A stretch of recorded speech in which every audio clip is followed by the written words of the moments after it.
هەواڵێکمان بۆ جاری دووەم فیلم کۆمیسیۆنی کوردستان بەشداری لە فیستیڤاڵی کان دەکات کە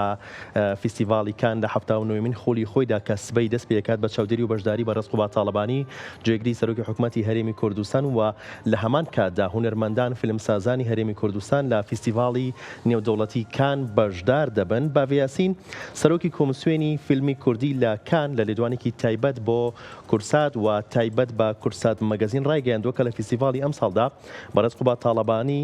پرۆژەی پاڵپشتی دارایی فیلمی کوردی ڕاگەیاندووە وەک بەشێک لە هەوڵەکانی پێشخستنی ژێرخانی کەلتوری و لە هەمان کاتدا پیشەسازی سینەما لە هەرێمی کوردستاندا. فیلم کۆمیسیۆنی کوردستان بۆ ساڵی دووەم لە کانە بەس ئەم ساڵ زۆر بە گەورەتر هاتووینەتەوە و چەند فیلم میکەرێکی زۆرمان لە کوردستانەوە لەگەڵ خۆمان هێناوە بۆ ئێرە بۆی ئاشنا بن بەوەی بواری سینەما لە دنیاە گەیشتووە بە چه ئاستێک. لە هەمان کاتە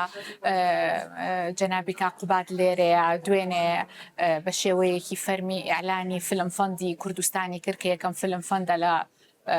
کوردستانە بۆ هەموو فیلم میکەرە کوردیەکان لەگەڵ بۆ چیرۆکی کوردی لە هەر شوێنێکی دنیاوە باسکرێ. ئەمە هەنگاوێکی زۆر گرنگە بۆ کۆمیسیۆنەکەمان لەبەرەوەی تەنها بواری هونەری نابوژێنێتەوە بەڵام بواری ئابووری وڵاتەکەمان ئەگەیەنێ بە ئاستێکی زۆر گەورە. لەبەری بواری فیلمسازی تەنها فیلم دروستکردن نییە بەڵام هەموو سەکتەرەکانی تر ئەبوژێنێتەوە لە ناو وڵاتێکە و ئێمەش ئێستا لە کانین یەک بووی کوردستان بە دنیا بناسیێنین نەک هەر لۆکیشنەکانمان بەڵام بەهرەکانی ناو کوردستانیش و ئێستاش تۆزێکی تر پرۆدیوسەرز سیرکل لابمان هەیە کە ئەوەش بەشێکی زۆر گەورە لەم پرۆژانە لە ناو فەندەکەمانە فەند دەکرێن.